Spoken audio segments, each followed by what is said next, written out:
दोस्तों, बहुत समय पहले की बात है। किसी नगरी में एक युवक रहता था। वह युवक एक सरकारी नौकरी करता था, जिससे उसे बहुत अच्छी तनख्वाह भी मिलती थी और उसी तनख्वाह से उसका पूरा परिवार चलता था। उसके परिवार में वह, उसकी पत्नी और उसकी एक बेटी थी।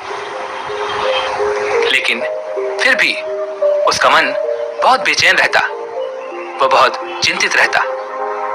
उसे कुछ भी समझ नहीं आ रहा था कि आखिर उसके जीवन में क्या हो रहा है, वह क्या चाहता है, उसने आखिर इस धरती पर जन्म क्यों लिया है। ऐसे कई सारे सवाल उसके मन में उठ रहे थे।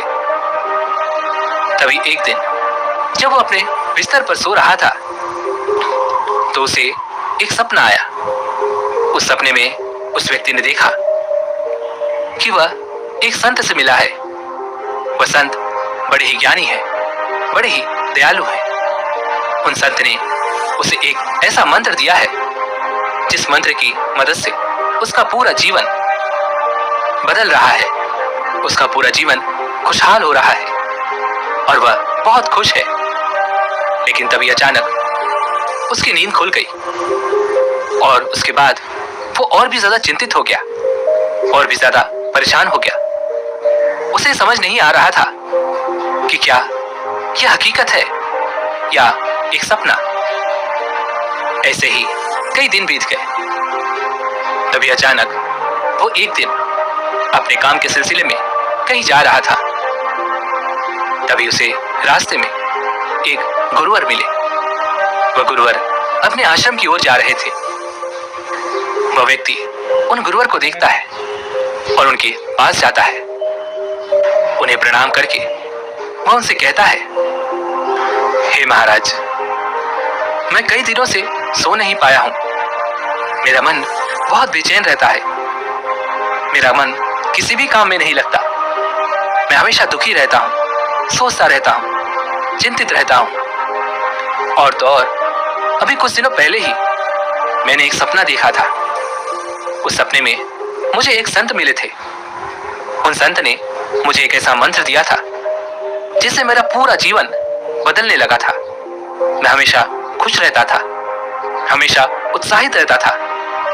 लेकिन मुझे यह समझ नहीं आ रहा है कि जो सपना मैंने देखा था वो सच था या झूठ। हे महाराज, मेरी मदद कीजिए। मैं जानना चाहता हूं कि आखिर वो क्या था। क्या मुझे आप वो मंत्र दे सकते हैं जिससे मेरा जीवन सुखमय हो जाए, जिससे मैं अपना जीवन सुखी सुखी बिता सकूं। मुझे किसी चीज की कोई चिंता न रह जाए, ना ही किसी चीज का कोई डर हो। उस व्यक्ति की यह बात सुनकर वह गुरुवर जोर से हंस पड़े और उस व्यक्ति से कहते हैं, बेटा, तुम सरकारी नौकरी वाले हो। तुम भला इन उलझनों में क्यों पड़ते हो। इससे तुम्हारा जीवन सुलझने वाला नहीं है, उलझता ही चला जाएगा। लेकिन वह व्यक्ति भी बहुत समझदार था। उसने उन गुरु की बात समझ ली। उनका इशारा वह समझ चुका था। तभी वह व्यक्ति उन गुरुवर से कहता है, हे महाराज, कई दिन हो चुके हैं और मेरा मन अत्यधिक बेचैन है। मैं ढंग से सो तक नहीं पाता। मेरा जीवन मुझे नीरस लगता है। मेरा जीवन मुझे व्यर्थ लगता है। मैं बार बार बस यही सोचता हूं कि आखिर मेरा जन्म क्यों हुआ है और मैं बाकियों की तरह खुश क्यों नहीं हूं। क्या मुझे खुश होने का कोई हक नहीं? क्या मुझे अपने जीवन को खुशी खुशी बिताने का कोई हक नहीं? तभी वो गुरुवर कहते हैं, तुम भी अपने जीवन को खुशी खुशी बिता सकते हो। इस पर वह व्यक्ति कहता है, परंतु कैसे महाराज? हर कोई मुझे तरह तरह के उपाय बताता रहता है और मैंने उन तरह तरह के उपायों को अपने जीवन पर लागू किया है। लेकिन उसके बाद भी मैं हमेशा दुखी ही रहता हूँ, परेशान रहता हूँ, बेचैन रहता हूँ और मुझे मेरे सवालों का कोई जवाब नहीं मिलता। मैं बहुत चिंतित हो चुका हूँ और अपने इस जीवन से अब हार चुका हूं, मुझे कुछ भी अच्छा नहीं लगता। तभी वह गुरुवर कहते हैं, बेटा, जो तुमने सपना देखा था वो बिल्कुल सच था। मैं तुम्हें एक ऐसा मंत्र दे सकता हूं जिससे तुम्हारा जीवन पूरी तरह से बदल जाएगा। तभी वह व्यक्ति कहता है, हे महाराज, आपकी बड़ी कृपा होगी यदि आप मुझे वो मंत्र दे दें। वो मंत्र मैं किसी भी हालत में अपने जीवन पर लागू करूंगा, फिर चाहे परिस्थितियां कैसी भी क्यों ना हो। उस मंत्र का हर समय हर स्थिति में मैं पालन करूंगा। बस आप एक बार मुझे वो मंत्र दे दीजिए, मैं आपका बड़ा आभारी रहूंगा। उस व्यक्ति की ये सारी बातें सुनकर वह गुरु उस व्यक्ति से कहते हैं, ठीक है, मैं तुम्हें वो मंत्र दे देता हूं, लेकिन ये मंत्र बहुत मुश्किल है। लेकिन यदि तुम्हारे अंदर तीव्र इच्छा है तो यह मंत्र तुम्हारे जीवन में वापस से खुशियां भर देगा, तुम्हारे सादे जीवन में फिर से एक बार रंग भर देगा। तुम्हारे सामने नई खुशियां और शक्ति प्रकट होगी और तुम इस मंत्र से ही जीवन के सत्य को भी जान सकोगे। तभी वह व्यक्ति बड़ा उत्साहित होते हुए उन साधु से कहता है, बताइए महाराज, वो कौन सा मंत्र है, बताइए। तभी वह साधु कहते हैं, वह मंत्र यह है कि आज से अगले 3 महीनों तक तुम्हें हर समय सत्य बोलना होगा, फिर चाहे कुछ भी क्यों ना हो जाए, फिर चाहे परिस्थितियां कुछ भी क्यों ना हो, तुम्हें पूरी निष्ठा से इस मंत्र का पालन करना होगा। और यदि तुम इस मंत्र का पालन करने में सफल हो जाते हो तो तुम्हारा जीवन पूरी तरह से बदल जाएगा। फिर तुम जैसा जीवन चाहते हो तुम्हें वैसा ही जीवन प्राप्त होगा। इतना कहकर वो साधु वहां से चले गए। तभी वह व्यक्ति मन ही मन यह सोचने लगा कि भला ये कौन सा मंत्र है कि मुझे सत्य बोलना होगा। मैंने तो सोचा था कि साधु मुझे कोई ऐसा मंत्र देंगे जिससे मेरा जीवन तुरंत ही बदलना शुरू हो जाएगा, मेरे जीवन में खुशियां आनी शुरू हो जाएंगी और मेरा जीवन पूरी तरह से बदल जाएगा। तभी वह व्यक्ति कुछ देर शांत होकर सोच विचार करता है और फिर वह यह तय करता है कि वह उन गुरु की बातों पर चलेगा, उन गुरु की बातों का पालन करेगा और वह 3 महीने तक सत्य ही बोलेगा।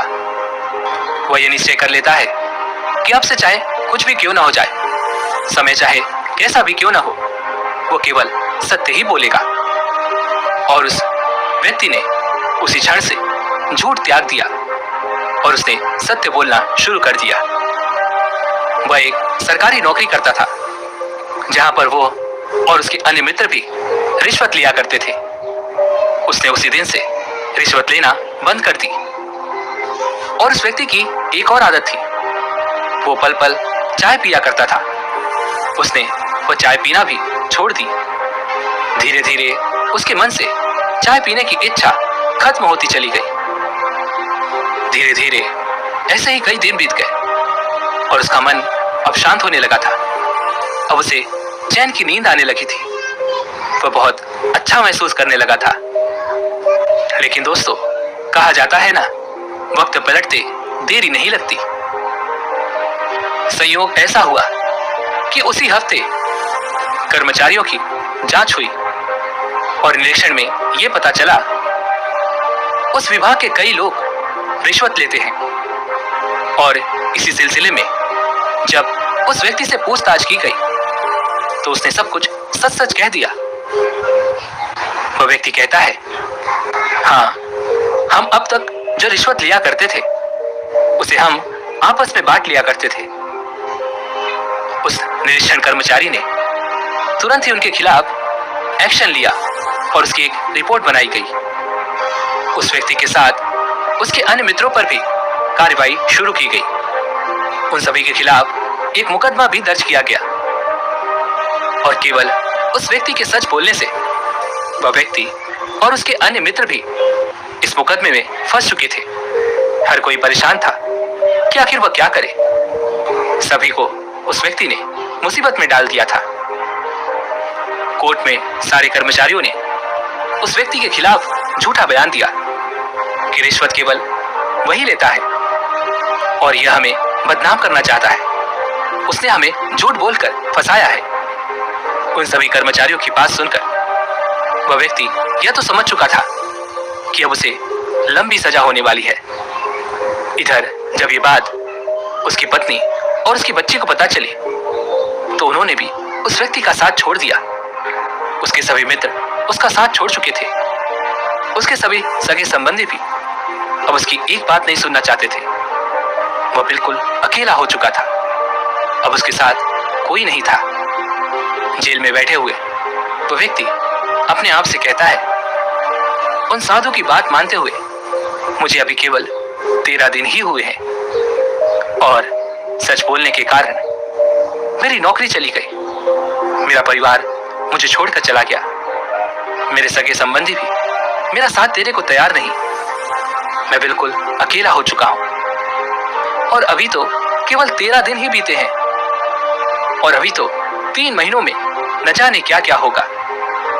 ये ख्याल जब उसके मन में आया तो उसने यह भी सोचा कि मुझे सत्य बोलने के इस मंत्र को यहीं पर छोड़ देना चाहिए और मुझे झूठ बोलकर इस मुकदमे से बाहर निकलना चाहिए। लेकिन तभी उसे उस साधु की बात याद आई कि तुम्हें इसे पूरे 3 महीनों तक अपने जीवन में उतारना होगा। उसके बाद ही तुम्हारा जीवन पूरी तरह से बदलने लगेगा।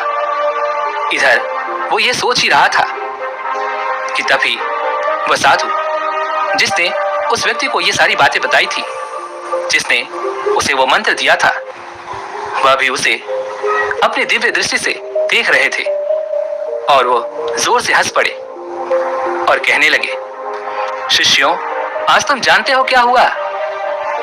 जिसे मैंने सच बोलने का मंत्र दिया था, आज वो जेल में है और उसका साथ देने के लिए कोई तैयार नहीं हो रहा। उसका परिवार उसे छोड़कर चला गया। उसके सगे संबंधी भी उसकी एक बात सुनने के लिए तैयार नहीं। उसके मित्रों ने उसे खुद ही फंसा दिया। तभी एक शिष्य खड़ा होकर उन साधु से पूछता है, हे गुरुवर, यह तो उसके साथ बहुत बुरा हुआ, किंतु आप हंस क्यों रहे हैं? तभी वह साधु उस शिष्य से कहते हैं, मैं उस व्यक्ति पर नहीं हंस रहा, मैं तो इस दुनिया की मूर्खता पर हंस रहा हूं। जब तक वह व्यक्ति झूठ बोलता रहा, लोगों को फंसाता रहा, लोगों को धोखा देता रहा, तब तक लोग उसकी इज्जत करते थे। लेकिन जैसे ही उसने सच बोलना शुरू किया, सत्य की राह पर चलना शुरू किया, लोगों ने उसका तिरस्कार करना शुरू कर दिया, उसे भला बुरा कहना शुरू कर दिया, उसे फंसाना और उसके खिलाफ बेईमानी करनी शुरू कर दी। यहां तक कि उसके अपने तक उसका साथ देने को तैयार नहीं। और ऊपर से इस दुनिया के लोग कहते हैं कि अब लोगों में सच्चाई कहां रही। मैं इसलिए हंस रहा हूं। कुछ दिनों बाद ही उस व्यक्ति को अदालत में पेश किया गया। तभी वहां पर उपस्थित एक जज ने उस व्यक्ति से कहा, तुम्हारा वकील कहां है? तुम्हारा मुकदमा कौन लड़ेगा? इस पर वह व्यक्ति कहता है, जज साहब, मेरा कोई वकील नहीं है। इस पर वो जज कहता है, यदि तुम चाहो तो मैं तुम्हारे लिए एक सरकारी वकील कर सकता हूं, जिसकी मदद से तुम इस मुकदमे को लड़ सकते हो और अपनी बेगुनाही साबित कर सकते हो, और इससे हो सकता है कि तुम्हारी सजा भी कम हो जाए। तभी वो व्यक्ति मुस्कुराने लगा और जज से कहता है, जज साहब, मुझे किसी वकील की कोई आवश्यकता नहीं।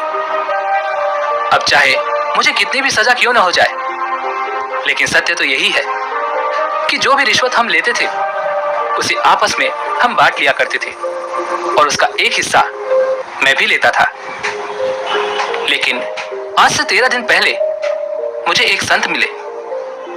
उन संत ने मुझे एक मंत्र दिया था और कहा था कि अब से तुम कभी भी झूठ मत कहना, चाहे परिस्थितियां कैसी भी क्यों ना हो, चाहे तुम्हारे सामने हालात कैसे भी क्यों ना हो, तुम हर हाल में सत्य ही कहना। वो दिन और आज का दिन मेरा सब कुछ लुट चुका है। मेरे पास मेरी नौकरी नहीं रही, मेरे बच्चे, मेरी पत्नी सब मुझे छोड़कर जा चुके हैं। मेरे अपने मित्रों ने झूठी गवाही देकर मुझे इस मुकदमे में फंसा दिया और मेरे सगे संबंधी भी मेरी एक बात सुनने के लिए तैयार तक नहीं। मैंने अपना सब कुछ खो दिया है और आज मैं इस अदालत में खड़ा हूं। उस व्यक्ति की यह बात सुनकर जज ने कुछ समय का विराम लिया और चुपचाप उस व्यक्ति को अपने कमरे में बुलाया, उससे बातें की, उससे पूछताछ की और कहा, कौन है वो संत जिनकी बातों के प्रभाव में आकर तुमने सत्य की राह अपना ली। तुम सत्य बोलने पर अड़ चुके हो और तुम्हें यह तक नजर नहीं आता कि इससे तुम्हारा कितना नुकसान हो रहा है। तुम पूरी तरह से बिखर चुके हो, तुम्हारे पास अब कुछ नहीं रहा। तभी वह व्यक्ति उन संत के बारे में उस जज को सब कुछ सच सच बता देता है और संयोग की बात देखिए, वह जज भी उन संत के बारे में सब कुछ जानता था। वह भी उनका एक शिष्य था जिन्होंने उस व्यक्ति को सत्य बोलने का मंत्र दिया था। उस व्यक्ति की सारी बातें सुनकर जज उस व्यक्ति से कहता है, आप बिल्कुल सही हैं, आप सत्य की राह पर अड़े रहें। काश ऐसा मैं भी कर पाता। कुछ समय बाद अदालत की कार्रवाई फिर शुरू की गई और जज ने इस बार उस व्यक्ति पर कुछ जुर्माना लगाकर उसे रिहा कर दिया। लेकिन अब उस व्यक्ति की नौकरी नहीं थी, न ही उसके साथ उसके परिवार वाले थे, न ही उसके सगे संबंधी। वह बिल्कुल अकेला था। हर कोई उसे पागल समझता था, उसे बेवकूफ समझता था। सभी ने अपना नाता उससे तोड़ लिया।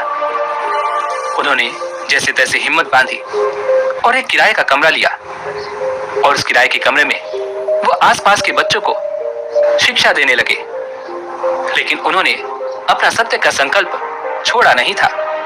वो अपने सत्य के संकल्प पर अभी भी अडिग थे और उनके इसी संकल्प के कारण उनके जीवन में वो दिन भी आया जिसका वह इंतजार कर रहे थे। एक दिन उनके घर पर एक चिट्ठी आई। उस चिट्ठी में यह लिखा हुआ था, आपके पिता के पास जमीन का एक टुकड़ा था जिसे सरकार ने अपने कब्जे में रखा था, लेकिन अब सरकार आपको मुआवजे के तौर पर 13 लाख रुपए दे रही है।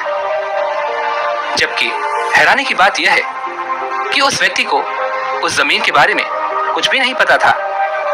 वह तो यह भी नहीं जानता था कि उसके पिता के पास ऐसी कोई जमीन भी है। और जब उसने दिन पर ध्यान दिया तो उसने देखा कि उसका 3 महीने का जो संकल्प था सत्य बोलने का, वो पूरा हो चुका था और वह यह समझ चुका था कि 3 झूठ ना बोलने का इनाम उसे आज मिला है। वो तुरंत अपनी पत्नी और बच्चे के पास गया और मुआवजे की जो रकम उसे मिली थी उसने अपनी पत्नी और बच्चों को दे दी और अपनी पत्नी से कहता है, मैंने आज तक बहुत झूठ बोले थे, बहुत लोगों को धोखा दिया था, बेईमानी की थी, जिस कारण मेरा जीवन पूरी तरह से नीरस हो चुका था। मैं हमेशा डर में रहता था। मेरे मन में एक अजीब सा भय लगा रहता था। मैंने हंसना छोड़ दिया था, जीना छोड़ दिया था। लेकिन अब जब से मैंने सच बोलना शुरू किया है, मैं कठिनाइयों के बीच में भी हमेशा खुश रहता हूँ। मुझे किसी बात का कोई डर नहीं, मेरे मन में किसी प्रकार का कोई भय नहीं। मेरे मन में हमेशा एक चैन की शांति रहती है। मैं हमेशा खुश रहता हूँ और इसके लिए मैं उन संत का बहुत बहुत आभारी हूँ जिसने मुझे 3 महीनों के लिए यह संकल्प दिया था। अब वो 3 महीने पूरे हो चुके हैं। 3 महीनों के बाद जब मुझे इतना फायदा हो सकता है तो मैं यह देखना चाहता हूँ कि अगर मैं जीवन भर झूठ ना बोलूं, सत्य की राह पर चलूं, सत्य कहूं, तो मेरा कितना फायदा हो सकता है। और इसीलिए आज मैं तुम्हारे पास आया हूं ताकि ये पैसे मैं तुम्हें दे सकूं। ये पैसे तुम रखो और तुम इससे अपना जीवन बनाओ और मैं वापस अपनी उसी राह पर जा रहा हूं, क्योंकि जिस राह पर मैं चल पड़ा हूं, उस राह पर तुम्हारा चलना नामुमकिन है। उस राह पर बहुत मुश्किलें हैं, बहुत कठिनाइयां हैं, लेकिन भीतर ही भीतर बहुत आनंद भी है।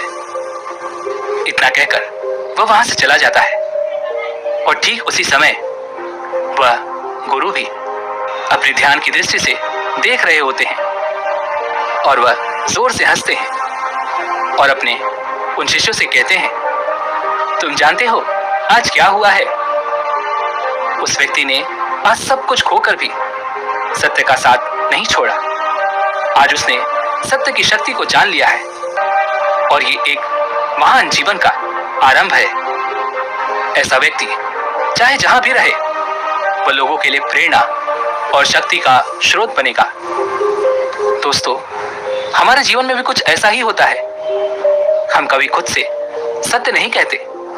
हम सबकी परेशानी का कारण है, क्योंकि हम खुद से ही झूठ बोलते हैं, खुद अपने शब्दों पर विश्वास नहीं करते, इसलिए खुद को कमजोर बना लेते हैं।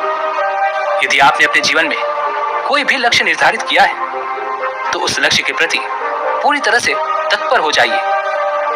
चाहे कुछ भी हो जाए, आपको उस लक्ष्य को पाना ही है। इसके लिए आपको चाहे कुछ भी दांव पर क्यों न लगाना पड़े, आप उसे दांव पर लगा दीजिए। जिस तरह से उस व्यक्ति ने किया था, उसने सत्य की राह किसी भी परिस्थिति में नहीं छोड़ी। उसने अपना संकल्प नहीं तोड़ा। इस तरह का कर्म करना, सच बोलना, यह सत्य है। संकल्प शक्ति से आप कठिन से कठिन कार्य को भी बड़ी सरलता और सहजता से पूर्ण कर सकते हैं। और संकल्प शक्ति से जुड़ने के लिए विचारों, शब्दों और कर्मों का शुद्ध होना अति आवश्यक है। इसलिए आप चाहे जो भी कार्य कर रहे हो, वो छोटा हो बड़ा हो, चाहे आपके जीवन का लक्ष्य छोटा हो या बड़ा हो, उसे पूरी ईमानदारी और विश्वास से करो। और यह बात आपको कोई नहीं बता सकता, यह तो आपको खुद ही जाननी पड़ेगी कि आज तक आपने जो कुछ भी कार्य किया है, क्या उसे आपने पूरी ईमानदारी और विश्वास के साथ किया है? यदि हाँ, तो आप उस कार्य में जरूर ही सफल हुए होंगे, और यदि नहीं, तो निश्चित ही आप उस कार्य में असफल रहे होंगे। अगर आप इस शक्ति का इस्तेमाल करना चाहते हैं, यदि आप अपने भीतर भी संकल्प शक्ति को उत्पन्न करना चाहते हैं, तो आपको अपने भीतर तीव्र इच्छा पैदा करनी होगी और इच्छा को जागरूक रखना होगा, क्योंकि ये तीव्र इच्छा ही आपको आपके संकल्प को जिंदा रखेगी। इसके बाद का जो रास्ता है, वह तो खुद ब खुद बनता चला जाएगा। इसलिए हमेशा खुद से सत्य बोलो। बुरे विचारों को, बुरी सोच को निकाल फेंको। अपने शब्दों पर पूर्ण विश्वास करके देखो। अपने शब्दों को अपने कर्मों से बदलो, क्योंकि कहा जाता है संकल्प शक्ति ही आत्मा की शक्ति है। और यदि आप इसे अपने जीवन में उतारते हैं, तो देर सवेर ही सही, लेकिन आपका जीवन पूरी तरह से बदल जाएगा। दोस्तों, उम्मीद है कि आपने आज की इस वीडियो से जरूर कुछ न कुछ सीखा होगा। तो इस वीडियो को लाइक और अपने दोस्तों के साथ शेयर करना ना भूलें, और हमें ऐसे ही सपोर्ट करने के लिए चैनल को सब्सक्राइब और घंटी बटन को भी जरूर दबा दें। तो चलिए मिलते हैं ऐसी एक और वीडियो में। तब तक के लिए अपना ख्याल रखें। धन्यवाद।